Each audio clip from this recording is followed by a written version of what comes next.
Welcome,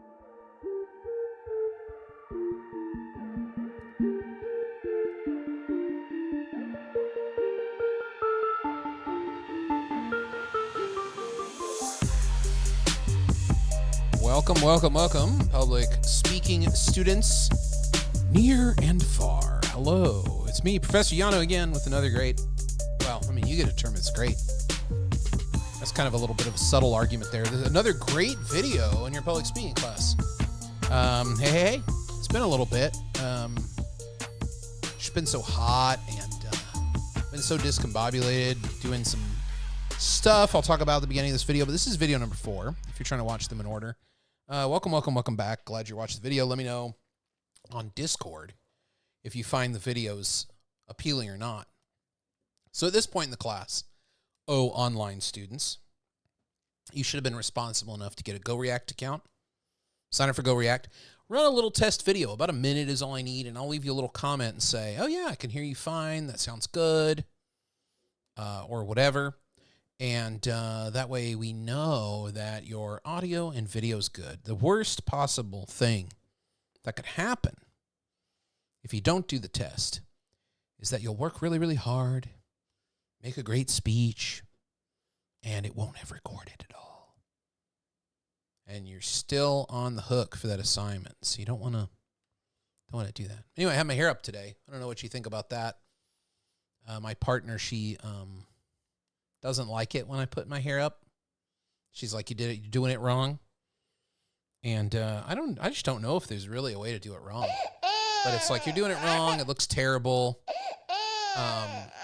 We can't have that. So she's like, if you're going to put it up, I have to do it. But she's not here, so I had to do it. Because I have to be comfortable when I'm teaching you people. You know, I got to be comfortable. I'm wearing my political t-shirt today, coffee or die. I'm a big fan of coffee, as people probably know in Discord, but maybe not as much as in Discord Will, who I think his status is coffee time all the time in Discord. So yeah, GoReact, do that, do the test. And then Discord, you should be a member of Discord. If you haven't done it yet, do it. You'll know that you've done it properly if your name has a color on it. Probably should be yellow if you're in the online class. So keep that in mind. Discord, very important. This video, we'll talk about the assignments, how to put together, and what it is you're expected to do. The last 2 videos are about generating ideas with stasis and then putting them in the right order. Those are the last 2 videos. And then I took a little time off. I went up to Cornell University. That's a little school upstate. You might have heard of it. I don't know. They need a lot of help up there. You know, Cornell they need a little bit of help. I kind of feel like it's important to help out people who are a little bit less fortunate. But yeah, they don't have any rhetoricians up there. And they need a rhetorician up there. So I went and tried to help them out and gave a little talk. You can see it on YouTube. There's one from 2016, one from before that, I think. But you can check those out on YouTube if you want to see what I'm doing as a scholar. You know, your professors, even in an online class, professors their teaching is only a third of their job. So it's kind of weird when people say, oh yeah, the professors, you know, they're terrible at teaching and they need to be better at teaching. Well, only maybe 33% of what they're there for is to teach. So are they doing 33% quality job? Maybe not. Maybe then you can complain. But the rest of their job is research, publication, and service.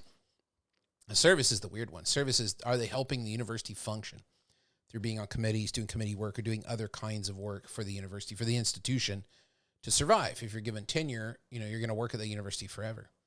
Well, that's the theory anyway.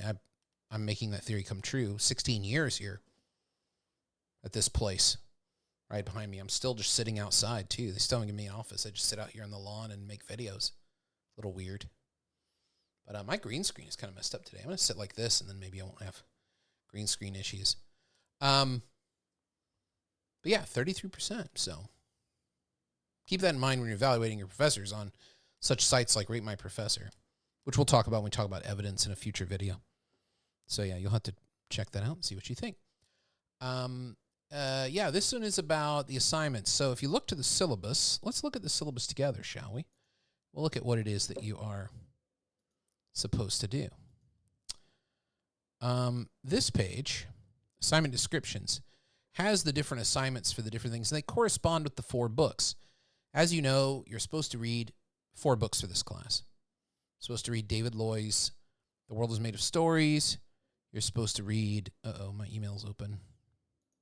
We don't want to beep. We don't want it to beep.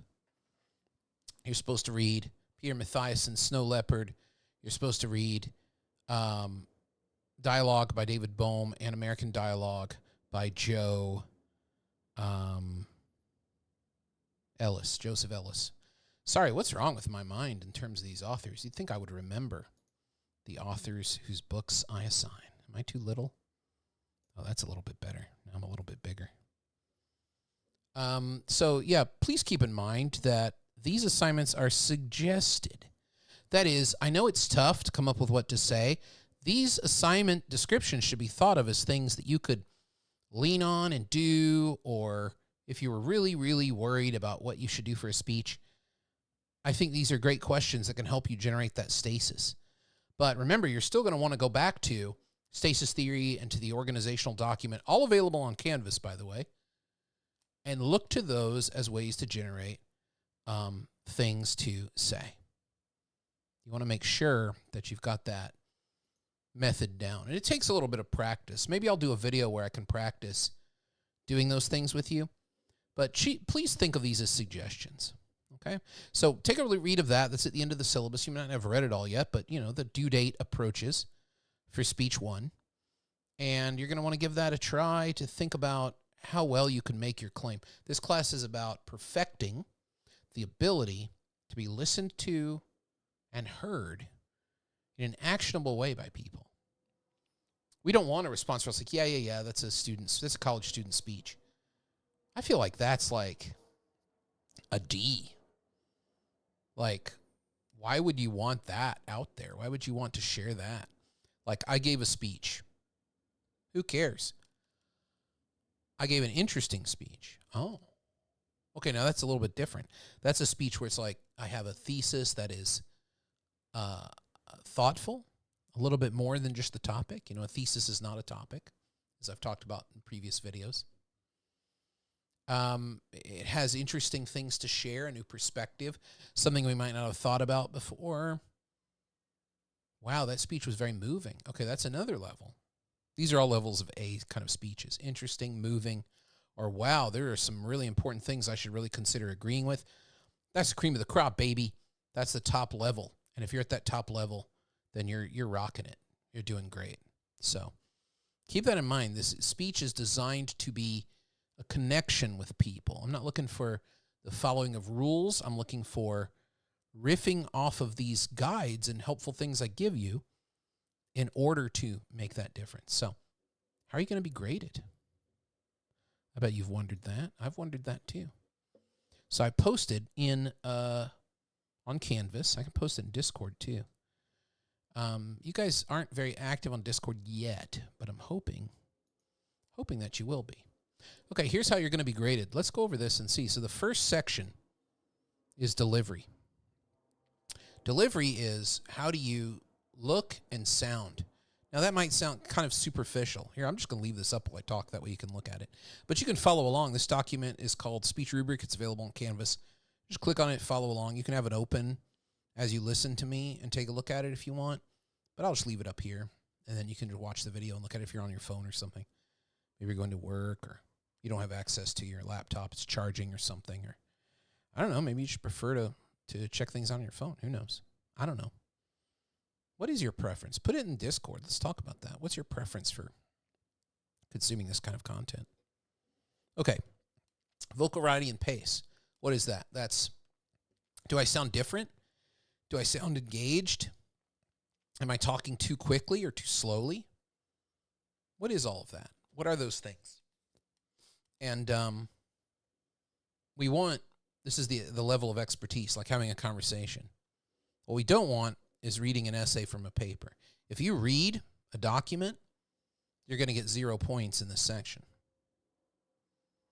This isn't professional reading of a typed out essay. This is public speaking. It needs to be bouncy. It needs to be kind of like what I'm doing now. Do you see me looking at a paper or any kind of notes? I mean, I made notes for this. I prepared. But you don't see me reading what I've written down. I'm not reading to you a script. I think that's kind of an important insight. And it's the difference between writing something and speaking something. Public speaking is not reading out something you've previously written. Writing is for the eye. We're a very, very, very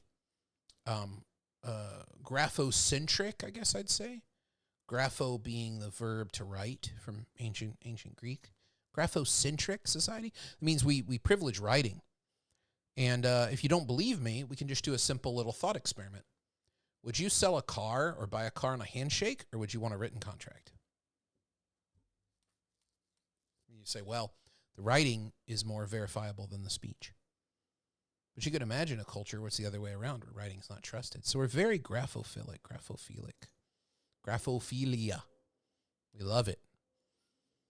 So we want to do this. We want to do the reading an essay from a paper, but let's not do that. Let's try to have a conversation like I'm doing now. This is the model. Think about this. Now, you can write an essay out, write all your thoughts out, whatever you need to do to prepare, but when you're giving a speech, don't read it. Okay, eye contact. This is hard to do when you're dealing with a webcam. I keep looking at myself, not at the webcam. You see the difference? Do you see that different? Here, let me zoom in again. Here I am looking at the webcam. Here I am looking at myself, webcam, self. Do you see the difference? It's noticeable to somebody who's really kind of an expert at this. Be careful with that. You want to make sure. I know you got to look at yourself and check the picture and make sure nothing crazy is happening, that your cat isn't doing something weird in the background. I get it. Or like your little sibling is running around being a jerk in the background, making a face or something. 85%. If you're just kind of looking around the room or looking at a piece of paper, you're going to get no points in that. Gestures and pauses.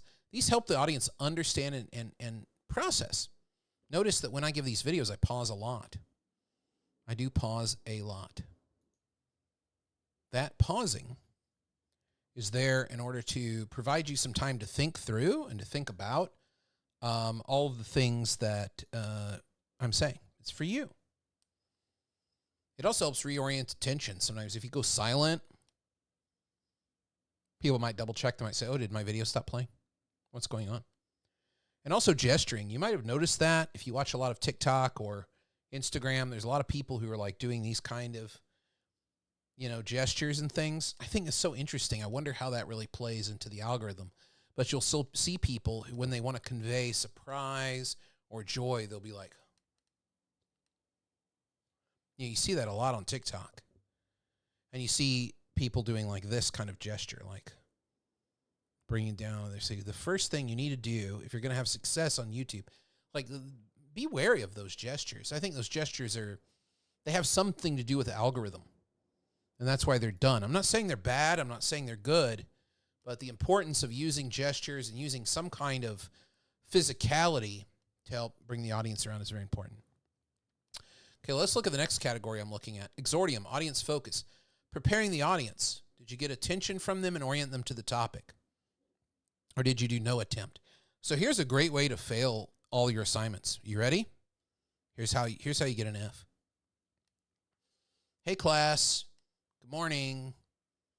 My name's Steve, and my speech is going to be about, okay, that's an F right there, 0 points. Why? Because you have done nothing to prepare them for what you're going to say. You've just told them you're going to talk. And I don't know about you, but if somebody's like, hey, I'm going to talk at you about a topic for a long period of time, doesn't tell me why I should listen. It doesn't prepare me to extract any value from that. It doesn't help me understand why I should listen to you. And it says the worst thing imaginable, which is this is an assignment, a speech I have to do. That might be true, but why would you want to communicate that to the audience? Wouldn't you want to get their attention? So looking back at this, gains attention from audience interest, orients them to the topic. That can be done in a very simple way. It can be done in a more complex way. Whatever you need to let them know about what's the value of this? Why does it matter? Where's this rooted? Where's this coming from? What terms and what things do they need to know about to understand this? Like, what's the controversy about? Why are you speaking about this? Why is now the time? What has happened recently to make you think about this? That's what I mean by preparing the audience. Establishing the thesis. You say your thesis directly. You don't hide anything. Doing poorly, you don't really establish a thesis. We're not sure what you're talking about.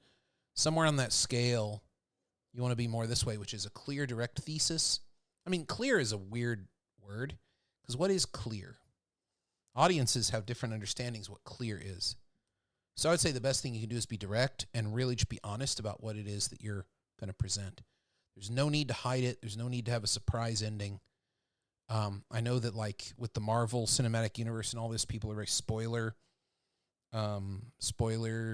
scared. No, we want the speech completely spoiled.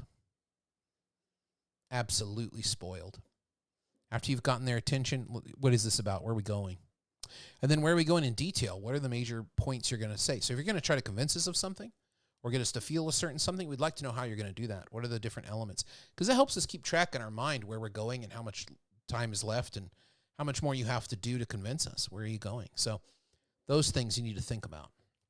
And this exordium and dispositio, these are the Roman names. This is all on the document called Speech Arrangement, which is on Canvas, which is the subject of Lecture 3, the one previous to this one.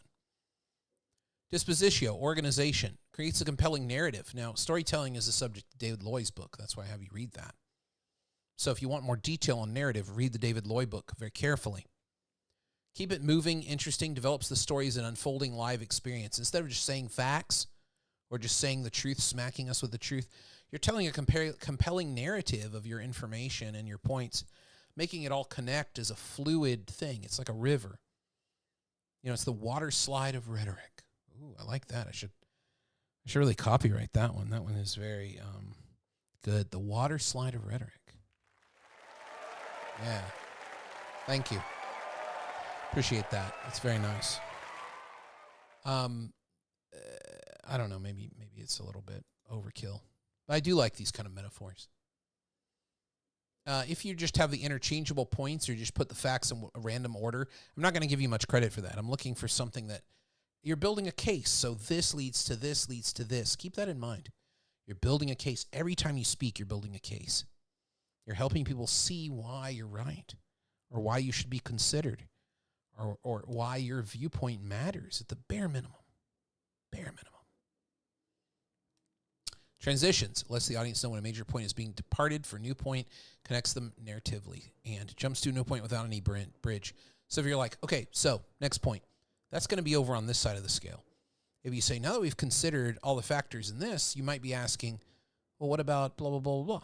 Well, let's consider that. So that's a much better bridge from one point to another, building bridges from one point to another. And for a lot of you at this point in the video, you're like, well, this is like high school. This is like what I learned in English class writing. To that, I say good. But we're moving to another level here where we're not just trying to meet obligations on a rubric. The rubric is our guide to try to move people. We want to make an impact. And sometimes making a good grade doesn't really make an impact. Sometimes following rubric doesn't make an impact. But riffing off of it, going beyond, that might make a serious impact. Let's practice that because the things you learn in here are going to be so valuable to you going forward. I can't even begin to describe how incredibly important the ability is to confidently share your ideas. I mean, I don't know. I'm going to talk about that a lot this semester, so I won't belabor the point now, but if you can make people go, yeah, that's a great way to think about that. I mean, that's real power. Real power and a really wonderful way to engage people without threats, without violence, without fear, without being pathetic or making them feel bad, guilt. That's not the way. That's not the true way of getting these points across. That's terrible. Giving them all the information to make an informed judgment and then showing them why their judgment should be similar to yours. That's real power. And that's also just being ethical, respecting other people, which you haven't noticed is in short supply these days. I bet you've noticed that. You seem like very astute and smart people. Okay, reasoning and evidence. This is the part where people lose a lot of points. So I'm going to spend a little bit more time on this. Offers reasons supporting their points. Variety of external reasons, including different voices and points of view.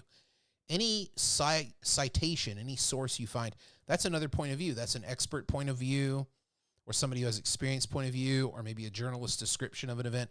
These are all sources. They need to be in there, and you need to make sure you point out that it's not you. You practice what we call source transparency. You very, very clearly cite the sources, and you say what they are and where they're from. Let's talk about source transparency for a second. I need to I didn't produce anything for this. So let me just bring up a new document here. And what I'm going to do is show you 3 different examples of source transparency. Oops, why is it not typing? Friends, help me.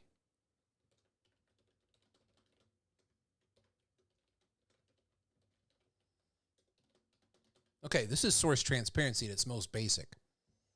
According to the New York Times, blah, blah, blah, blah, blah.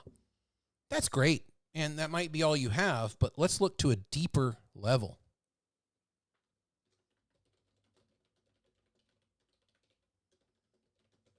Whoops, why am I in italics? You know, I hate it when Word does this. Why doesn't it just reset? It should just reset every line to something else. Like, why would I be wanting to type in italics on a new line? Why doesn't it just reset? That's annoying, man. Do you guys know anybody who works for Microsoft and get my complaint file? I'll probably just write them a letter. It's not Bill Gates anymore. It's somebody else. But anyway.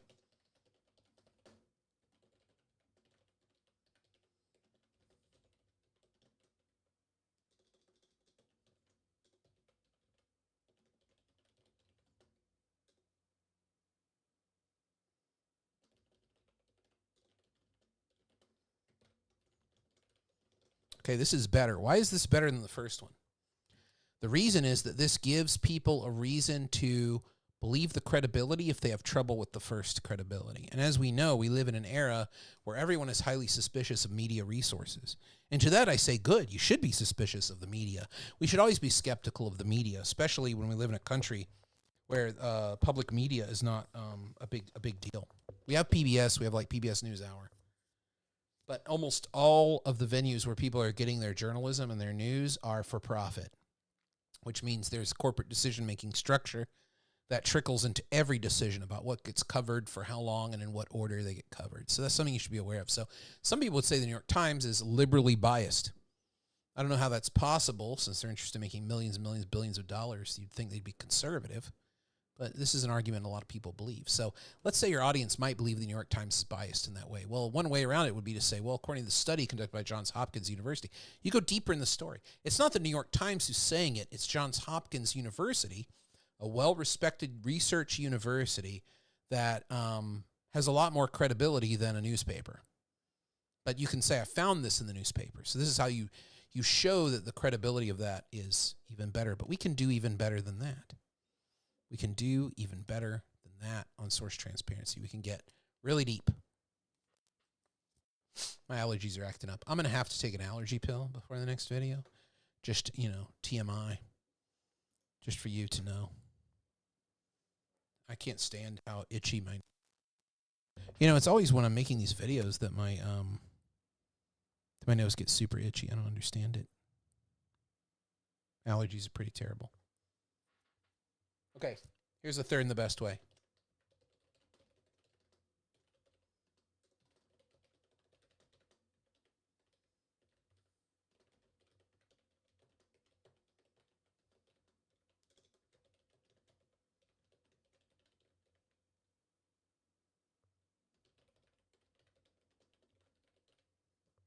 Wait, why did that happen? That was weird.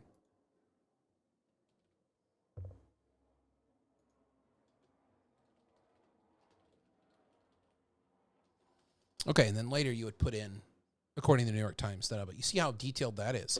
Now that shows people exactly what the structure is and exactly why it is that they should listen to you and why they should believe this this source. It tells them exactly why. Who is this person? What's their credibility? What did they do that warrants this attention? The more details, the better. You're unrefutable, irrefutable at this point, unless somebody really knows stuff about the study.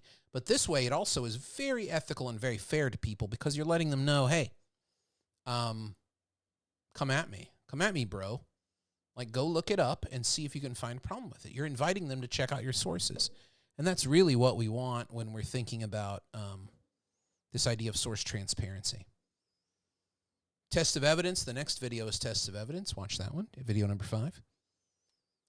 This way you've shown that you've considered the test of evidence and you're picking sources that will meet or exceed those recommendations in the Newman and Newman reading, as well as the test of evidence handout. But video 5 Go watch that. Pay attention to that. Do everything it says and really consider those examples, and then you'll be good. So reasons and support are tough. This is the thing that I think we're going to have to work on the hardest, just because I've taught this class so many times. This is the hardest thing to get, because everybody thinks that everyone else sees the world their way and that many, many conclusions are obvious. And how would you think about that another way? Isn't it an obvious conclusion? That's just the way it is. No, not at all. We have to belabor the point. It's extremely important if we want to give people the chance to do something good or to reorient themselves towards the good. Very important. Okay, peroration, the closure, the end of the speech. You remind the audience of the exordium. That is, why did you pay attention? What was the value that we were going to get out of this? What was the thing that you thought you were going to get? Did you get that value? Remember, in conclusion or thanks, that's not going to be very good. Restates the thesis. You don't mention it. Bad. You reword the thesis and say, so now I've proven, or now I've shown you why. And rewording it that way. Review how you got there and how you proved it. And then you offer the audience a charge of what to do now. This is the most important point. So you could say, now it's up to you. Or you could say, so some people say this, some people say this. What's your view? What is the thing that you think you should do? Always kind of punt the ball to the audience at the end. Give them something to do or look up or consider in terms of agreeing with you and thinking that you have the right idea. All right, so that's how you're going to be evaluated. That's some tips on the assignments. Let me know in Discord or send me an email or whatever you want to do. We can video chat. If you're on campus for your other classes, come by the office. Come by the office. Come hang out. Hang out in Discord. Let's talk. Maybe we can talk while we're streaming a game or something. I'm here for you. I'm here for you. This is more than just an online kind of class. I really do want to help mentor and develop you into excellent rhetoricians. That's lecture number 4. And I hope that... is this the music I want? No. This isn't the music I want. Where's my music? Cue my music. There we go. All right. Thanks, everybody. Questions, comments, leave them below. Thanks for watching this video, lecture number 4 for my online class, Fall 2023. I'll see you in the next video.